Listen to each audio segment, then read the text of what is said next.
everyone, welcome back to the bench once again. It's time for yet a new tool from Ustar.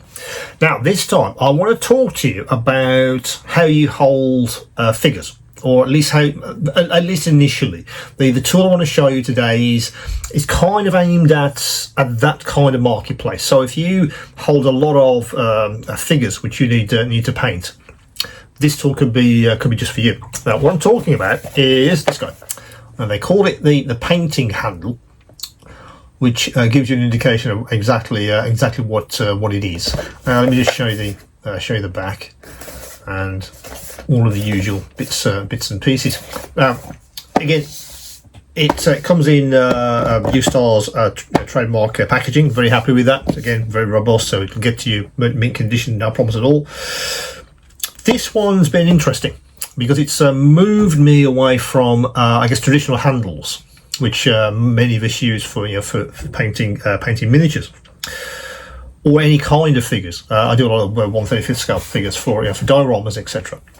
But it's really flexible enough for I guess to hold pretty much anything in this handle. So let's get it out of the box and I'll show you I guess how flexible it could be, and if it could be something that's ideal for your kind of modeling and your kind of workflow, if you like. So let's get it out of the box. These ones are always tricky. Give it a shake. Hang on, there it is. Okay, so in the box, that's how it comes. Let me just stop the plastic bag from falling out.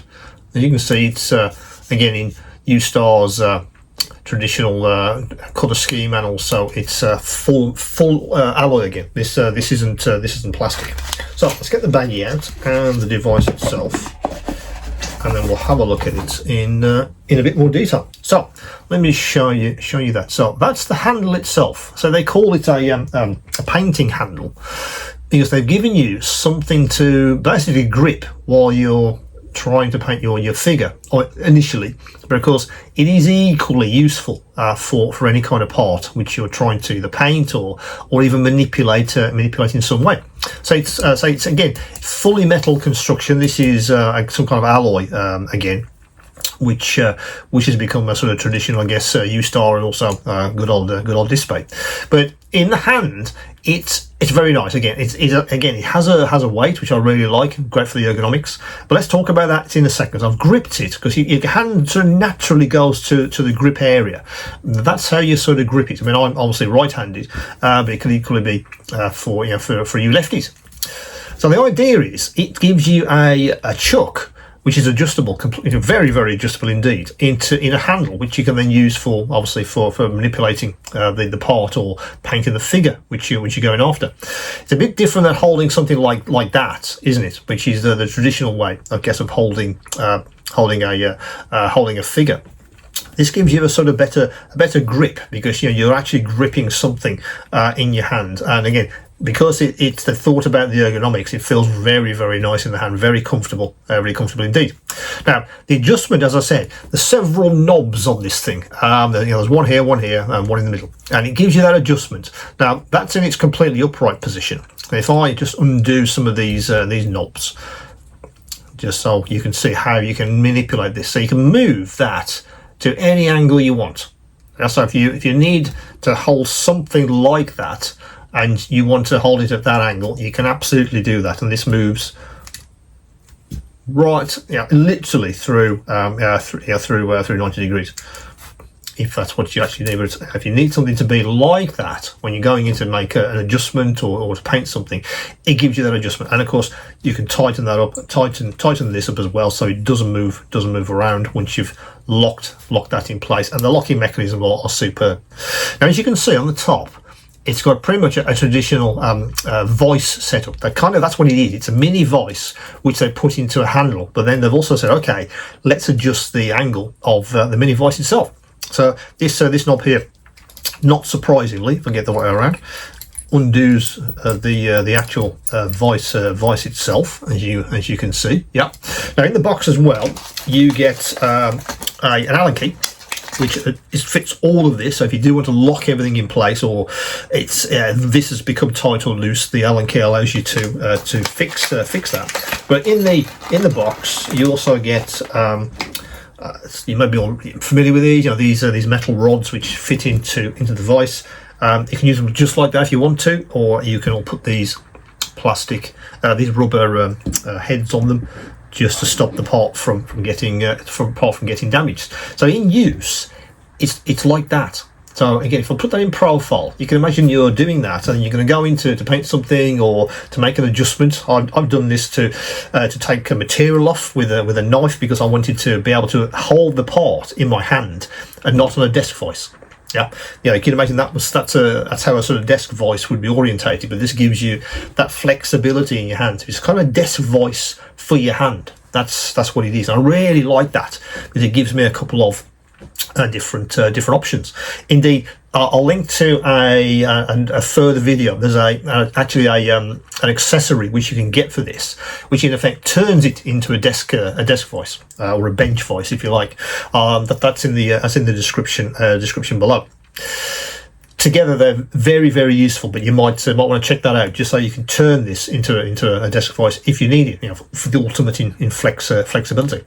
But again, I really like that in the hand. So let me put a couple more of these in. So I do want to show you how this actually looks with a figure in place. So let me go and get a mini, this guy. So let me just put him in place. So if you give me a second while I put this guy in place in the vise. That's going the wrong way, which of course I knew I would do. So let's just. Luckily, it's got a foot which I can tighten this vise up to grip, if I can get that just in situ, and I can show you how this actually grips in practice, if I can get it just right on these rubber caps. So like that. Don't want to tighten it up too much. I don't want to damage the figure. So in the hand, it's like that. Obviously that's at an angle, because you could have this totally enclosed in the handle itself. It's entirely up to you, and I really like that level of flexibility. What's good for you? What's your workflow? What's comfortable? Now this device isn't making you conform to the device itself, which of course is bad ergonomics. The whole idea with ergonomics is that the device doesn't do that. It allows you to conform to whatever you want to do, and the device helps you to do that. And I really like that in the hand. It sits beautifully, and I can just angle this and then go in to make a change, particularly for painting, because sometimes I don't want a bench vise, sometimes I want it in my hand, so I have that flexibility to move it around. But you can see you have all of that kind of flex in this thing. I mean, sometimes I do sometimes hold it like that, and then just move this around just to get the angle I want, just on the figure I'm trying to paint, which is obviously ideal. Now that's obviously for figures. How small could you actually go with this thing? Let me just put that down for a second. Now I do have the guy's backpack as well. Let me just put that down for a second. Let me see if I can get this. I just want to show you how small you could actually go with it. In fact, I'll take these knobs off, so you can see how both work in action, because sometimes they sort of get in the way. So let's see if this thing will actually, if I wanted to grip this guy, so on that plane, on an edge. Let's see if that actually works.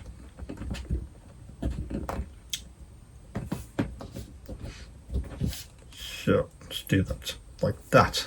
So that's a fairly large part, but you can imagine, because it's in effect a mini vise, you can put very, very small parts into this guy, and still have the level of manipulation, as I said, you can have there.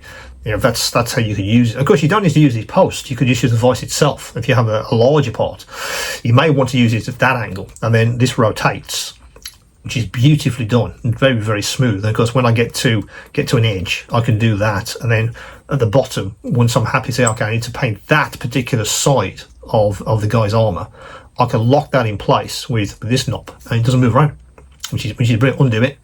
I'm too strong for my own good. Hang on a second. Let me undo that. So tighten that up way too far. So that's an interesting one. So that's gone too far. Let me get the Allen key. Hang on. Where is it? Where is the Allen key? Oh, God, how do you get that off?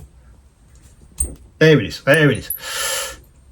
So then, if I want to move it around, I can absolutely do that with this handle. So excuse the squeak. So if I want it there, and then back into my hand, painty, undo the guy, move it to a different plane, lock it in place, off we go again, and so on. Fantastic workflow. Yeah, I'm going to take this out and move it. Yeah, really good if you have to manipulate a lot of different parts in a session, for instance, which is often what I'm doing.